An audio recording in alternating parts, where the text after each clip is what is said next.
हमने शहर को दी एक नई पहचान, हम हैं सिंघानिया बिल्डकॉन।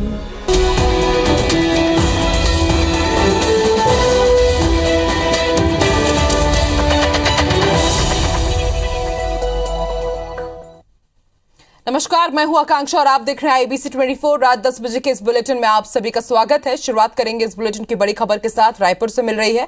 सीएम भूपेश बघेल से डायरेक्टर तिग्मंशु धूलिया ने सीएम हाउस में मुलाकात की है। आपको बता दें रायपुर के दौरे पर है, छत्तीसगढ़ के दौरे पर है तिग्मंशु धूलिया और फिल्म निर्माण समेत कई मुद्दों पर दोनों के बीच बातचीत हुई है। तो वेब सीरीज इनाकी की शूटिंग के लिए छत्तीसगढ़ दौरे पर हैं तिग्मंशु धूलिया और इस दौरान उन्होंने सीएम हाउस में सीएम भूपेश बघेल से मुलाकात की और इस दौरान फिल्म निर्माण समेत कई अलग अलग मुद्दों पर दोनों के बीच बातचीत हुई है, चर्चा हुई है।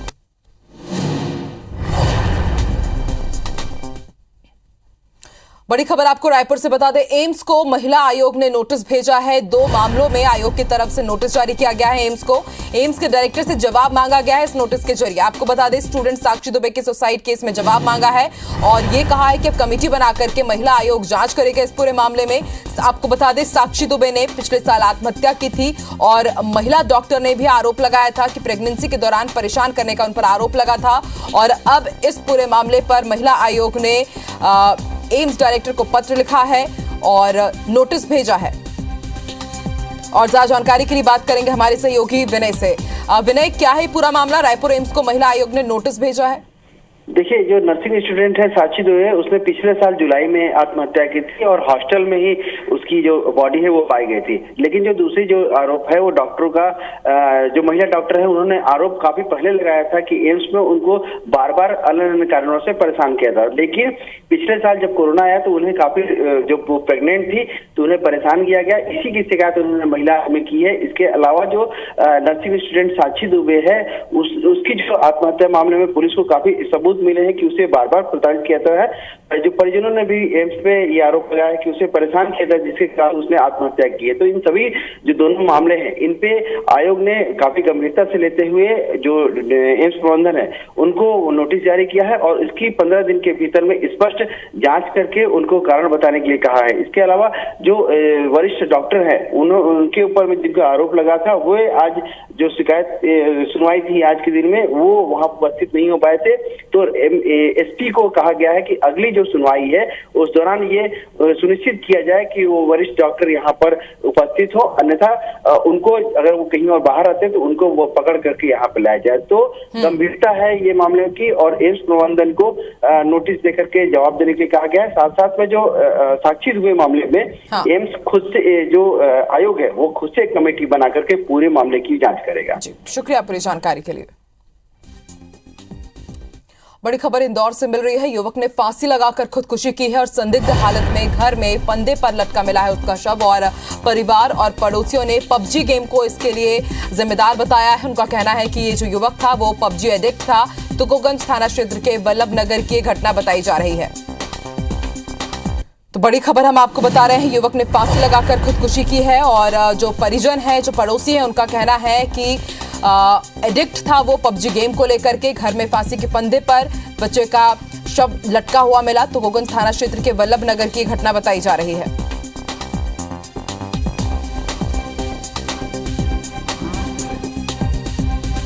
परिजनों ने और आसपास वालों ने बताया है कि वो पबजी गेम खेलने का शौकीन था और जो हमने स्पॉट पे प्रथम दृष्टया देखा है तो वहाँ भी टीवी चालू थी और कुछ निशानात वगैरह भी मिले हैं जो पूरे घटनास्थल का FSL का मुआयना हम कल कराएंगे। अब जो रस्सी या जो पाइप बंधा हुआ है उसके आधार पर लग रहा है कि वो पबजी की वजह से आत्महत्या बल्ली पे लटक के कर सकता है। और ज्यादा जानकारी के लिए बात करेंगे हमारे सहयोगी रवि से। रवि, क्या है पूरा मामला? जी बिल्कुल, देखिए 18 वर्षीय ये युवक है और 12वीं कक्षा का छात्र है और पुलिस को सूचना मिली थी कि कोई एक युवक है जिसने अपने घर में संदिग्ध परिस्थितियों में जिसका शव मिला है। मौके पर जब पुलिस पहुंची थी तो परिजन शव को नीचे उतार कर शेल्बी हॉस्पिटल ले गए थे, लेकिन पुलिस वहां पहुंची, वहां देखा है कि युवक के गले पे जो है रस्सी के निशान थे। आस पड़ोसियों से और परिजनों से जो जानकारी मिली है कि युवक पबजी गेम का एडिक्ट था और पूरे टाइम वो गेम खेलता रहता था और कई अलग अलग मिशन पूरा करने को लेकर उसको चैलेंजेस मिलते रहते थे और इसको लेकर कई मर्तबा जो परिजनों ने भी उसको डांट डपट लगाई थी। और जिस परिस्थिति में उसका शव मिला है उसके मुताबिक पुलिस को भी आशंका है कि कोई पबजी से रिलेटेड मिशन को पूरा करते हुए उसने अपने आप को इतना जान जोखिम में डालते हुए उसने फांसी लगाई है, आत्महत्या की है। हालांकि उसके शव को फिलहाल पोस्टमार्टम रूम एमवाई में रखवा दिया गया है। सुबह पोस्टमार्टम के बाद और एफएसएल की टीम जब मौके पर पहुंचेगी तो उसके बाद ये क्लियर हो पाएगा कि जो परिस्थिति सामने आई है और जो पबजी गेम की बात सामने आई है और उसके जो गैजेट्स है वो भी जब्त कर लिए गए हैं और उसकी भी फिलहाल जांच की जा रही है। जी शुक्रिया पूरी जानकारी के लिए रवि। बढ़ते आगे, छत्तीसगढ़ के मुख्यमंत्री भूपेश बघेल ने आज गृह विभाग की समीक्षा बैठक की। इस बैठक में मुख्यमंत्री ने पूरे प्रदेश में कानून व्यवस्था में और कसावट लाने के निर्देश दिए हैं।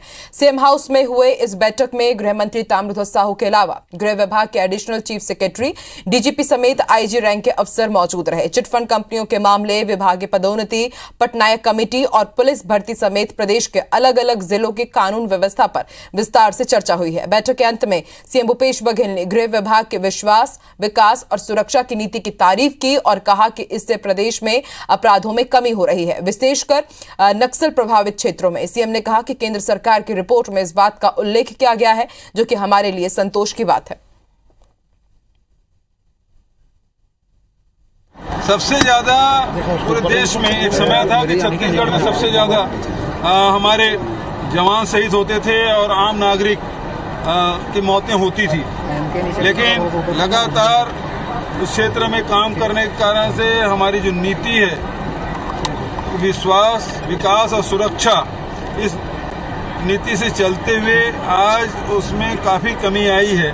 तो हमारे ये भारत सरकार के गृह मंत्रालय के द्वारा भी इस प्रकार से जो रिपोर्ट आया है वो हमारे लिए संतोष का विषय है। सीएम भूपेश बघेल ने केंद्र सरकार को चिट्ठी लिखकर अगले 10 सालों तक जीएसटी क्षतिपूर्ति की मांग पर भाजपा नेता धर्मलाल कौशिक ने पलटवार करते हुए प्रदेश की आर्थिक स्थिति को लेकर सवाल उठाए हैं, जिसके बाद सीएम भूपेश बघेल ने पलटवार करते हुए कहा कि क्षतिपूर्ति बंद होने से राज्य को 5,000 करोड़ रुपए का नुकसान होगा। सीएम भूपेश बघेल ने कहा कि अगर बीजेपी नेता सवाल करते हैं तो बीजेपी पहले ये स्पष्ट करे कि राज्य को 5,000 करोड़ मिलने चाहिए या वो इसका विरोध करते हैं। सीएम ने जीएसटी फॉर्मूले पर सवाल उठाते हुए कहा कि छत्तीसगढ़ में कई सीमेंट उद्योग हैं, लेकिन 10% उत्पाद को छोड़ बाकी सभी उत्पाद दूसरे राज्य में चले जाते हैं। अगर जीएसटी क्षतिपूर्ति नहीं मिलेगी तो फिर कौन राज्य चाहेगा कि उसके राज्य में प्रदूषण फैले। मान लो हमारे यहाँ 10 सीमेंट प्लांट है, हम उत्पादन करते हैं, हमको जितना उत्पादन करते हैं 10% सीमेंट है हमको लगता है, बच्चे तो दूसरे राज्य जाते हैं, हमको क्या फायदा है। तो हमारे प्रदेश के लोग प्रदूषण झेले, हमारे जंगल कटे, हमारे लोग पुनर्वास के लिए बाध्य हो और लाभ दूसरे प्रदेश के लिए उठाएं। और ऐसे में जो उत्पादक राज्य है वो फिर औद्योगिकरण क्यों कराएगा। पेट्रोल डीजल की लगातार बढ़ती कीमतों पर मध्य प्रदेश के मंत्री अरविंद भदौरिया ने अजीबोगरीब बयान दिया है। भदौरिया ने कहा है कि दाम नहीं बढ़े हैं, अफोर्डेबल है। सरकार को इस बात का एहसास है। विकास के कामों पर ही उत्तर प्रदेश में बंपर मतों से पार्टी को जीत मिली है। भदौरिया ने इसे कांग्रेस के दिमाग का फितूर तक बता डाला। उन्होंने कहा कि गरीबों को सिलेंडर देना है, गौशालाओं में गाय को भोजन देना है तो सरकार को व्यवस्था करनी होगी। सरकार को 1-2 पैसे इधर उधर से लेना ही पड़ेगा, इसलिए पेट्रोल डीजल के दाम नहीं बढ़े हैं। वहीं अरविंद भदौरिया के इस बयान को बेतुका बताते हुए कांग्रेस ने पलटवार किया। तो सरकार व्यवस्था करेगी। अब गरीब लोगों को हमको गैस के सिलेंडर उपलब्ध कराना है तो उसके लिए हमको बाकी सबसे थोड़ा थोड़ा व्यवस्थाएं करके करना ही पड़ेगा।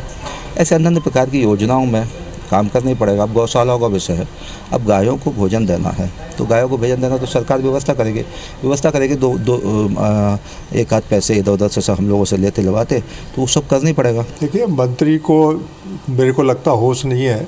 होश में यदि मंत्री होते तो वो ये बोलते कि 8 दिन के अंदर 7 बार पेट्रोल डीजल की कीमतें बढ़ गई और जनता के ऊपर भारी भार इसका पड़ रहा है। सेक्सटॉर्शन यानी आसान शब्दों में कहे तो सेक्स के नाम पर उगाही। देश भर में हजारों लोग इसके शिकार हुए हैं। कोरोना काल में लॉकडाउन के बाद से ही ऑनलाइन ब्लैकमेलिंग की शिकायतें क्राइम ब्रांच में लगातार बढ़ी हैं। इसका खुलासा सेक्सटॉर्शन गैंग के मास्टरमाइंड वकील अहमद ने खुद किया है, जिसे दुर्ग पुलिस और साइबर सेल ने हरियाणा के मेवात से गिरफ्तार किया। देखिए रिपोर्ट।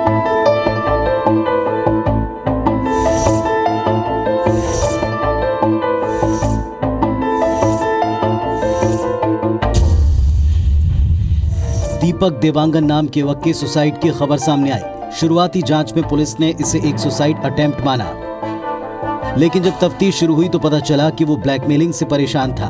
मृतक का मोबाइल खंगालने पर पता चला कि दीपक को उसकी न्यूड वीडियो वायरल करने की धमकी दी जा रही थी।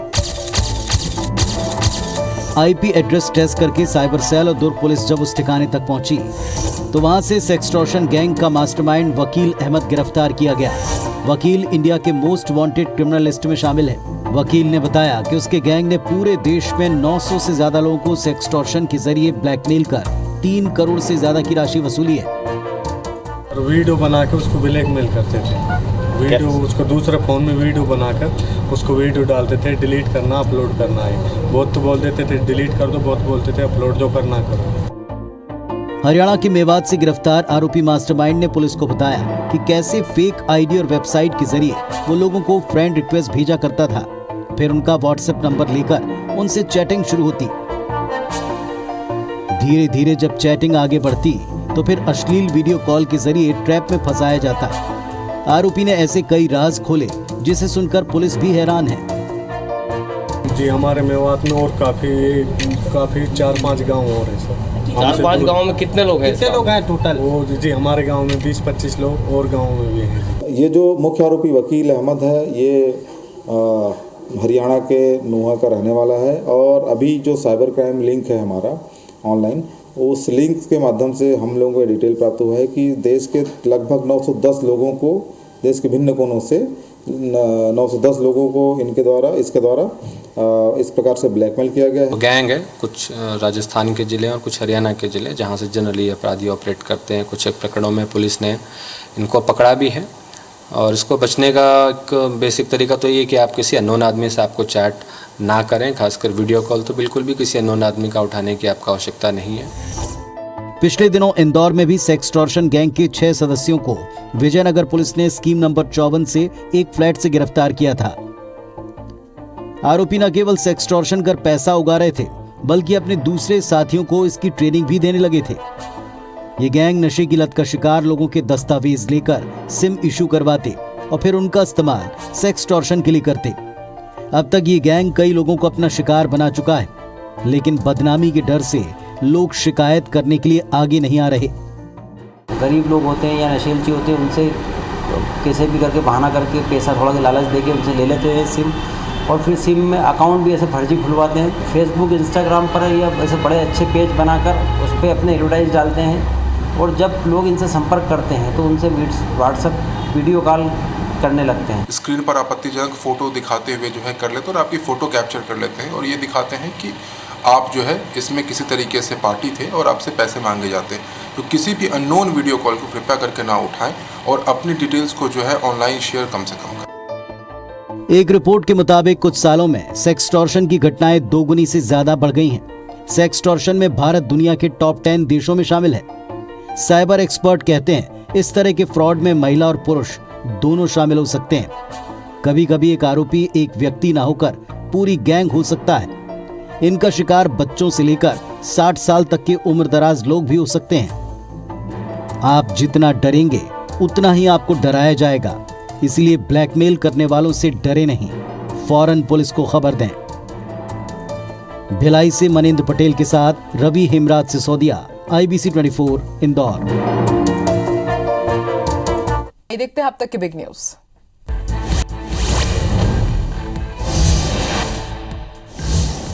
असम और मेघालय के बीच 50 सालों से जारी सीमा विवाद सुलझ गया है। दोनों ही राज्यों के सीएम ने केंद्रीय गृह मंत्री अमित शाह की मौजूदगी में आज समझौते पर दस्तखत किए। असम मेघालय के बीच 12 जगह सीमा पर विवाद है। पहले चरण में 6 विवादित सीमा स्थल को सुलझा लिया गया, जबकि दूसरे चरण में बाकी के 6 जगहों पर जल्दी हस्ताक्षर होगा। अमित शाह ने इस समझौते को ऐतिहासिक बताया। लोकसभा में आज क्रिमिनल प्रोसीजर बिल पेश हो गया है। बिल में सजा याफ्ता या आरोपी व्यक्ति की पहचान के लिए उसके जैविक सैंपल, फिंगरप्रिंट, फुटप्रिंट और दूसरे तरह के सैंपल लिए जाने का प्रावधान किया गया है। इससे सैंपल का रिकॉर्ड 75 सालों तक संजोकर रखा जा सकेगा।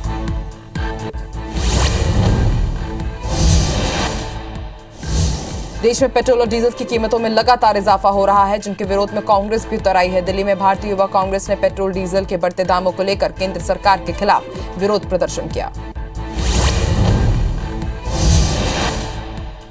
भारत का दक्षिणी पड़ोसी देश श्रीलंका अपनी आजादी के बाद से अब तक का सबसे गंभीर आर्थिक संकट झेल रहा है। महंगाई दर 17% के पार पहुंच चुकी है। लोग पेट्रोल, रसोई गैस, केरोसिन खरीदने के लिए घंटों लाइनों में लगने को मजबूर हैं और दम तोड़ रहे हैं। भारत पर भी इसका दबाव पड़ रहा है।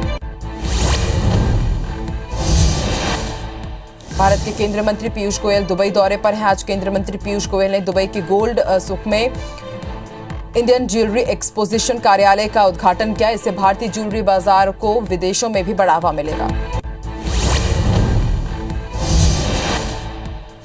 इजरायल के प्रधानमंत्री नफ्ताली बेनेट का 2 अप्रैल को प्रस्तावित 4 दिवसीय भारत का दौरा टाल दिया गया है। दरअसल ये फैसला उनके कोविड पॉजिटिव आने के बाद लिया गया। नफ्ताली का यह पीएम के रूप में पहला भारतीय दौरा था।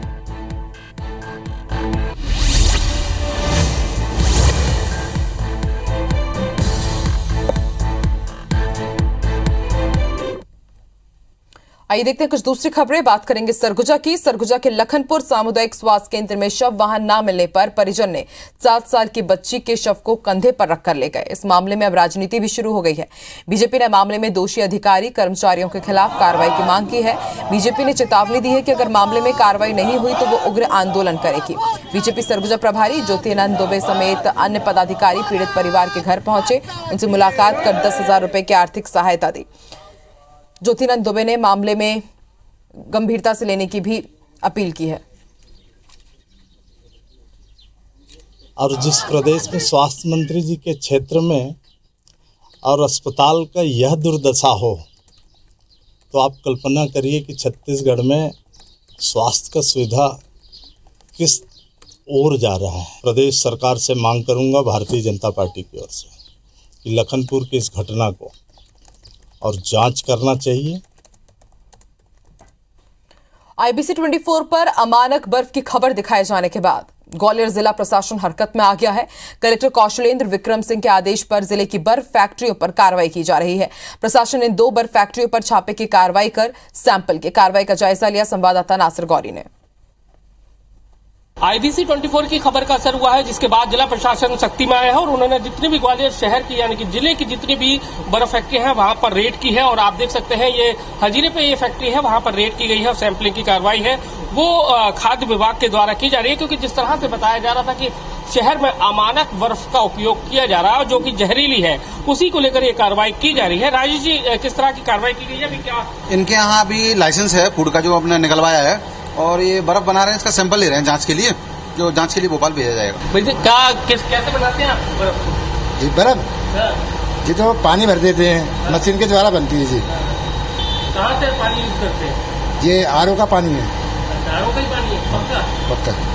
तो आप देखेंगे कि ये सिल्ली है, ये उन्होंने निकाली है। इनका दावा है कि RO का पानी यूज कर रहे हैं, लेकिन जिस तरह की जो शिकायतें आ रही थी कि अमानक पानी यूज कर रहे हैं, दूसरा पानी यूज कर रहे हैं, लेकिन हालांकि खाद्य विभाग ने सैंपल है वो ले लिया है। और आपको ये दिखाएंगे कि ये बर्फ की सिल्लियां हैं यहाँ जमी हुई हैं। और आप दूसरी ओर भी देखेंगे कि दूसरी ओर भी इस तरह का जो कार्रवाई है वो की जा रही है, सैंपलिंग की कार्रवाई की जा रही है। ये बर्फ में दिखाई दे रहा है कि किस तरह से बर्फ में कीड़े जमे हुए हैं, बर्फ में कीड़े जमे हुए हैं। तो ये अपने आप में देखने वाली बात है। ये देखिए, आपको बर्फ में जो कीड़े हैं वो साफ साफ नजर आएंगे। और ये जो कहा जा रहा है कि ये जो बर्फ है ये खाद्य बर्फ है, लेकिन आपको दिखाई दे रहेंगे कि कीड़े कई सारे जमे हुए हैं। किस तरह से जो खाद्य विभाग ने रेड की है और उसके बाद यहाँ पर जो कार्रवाई है वो जारी है। और ये दूसरा ये प्लांट है, यहाँ से ये बर्फ बनाने का जो काम है वो किया जाता है। और ये जो पानी आ रहा है, आप देख सकते हैं पानी की क्वालिटी देखिए, क्या पीला पानी है, यानी कि ये साफ साफ दिखाई दे रहा है कि ये पीला पानी है। दूसरी तरफ कीड़े जमे हुए हैं। और उसके बाद अब जो खाद्य विभाग है उसने सैंपलिंग की जो कार्रवाई है वो कर रही है। और उसके बाद सैंपल के बाद उनके ऊपर देखा जाएगा कि ये किस तरह से निर्माण किया जा रहा था, बर्फ का कैसे बनाई जा रही थी, उसके बाद उस पर कार्रवाई की जाएगी। कैमरामैन लोकेंद्र पाल के साथ नासिर करी, IBC 24 ग्वालियर। और इसी के साथ इस बुलेटिन में फिलहाल इतना ही। आप देखते रहिए IBC 24। नमस्कार।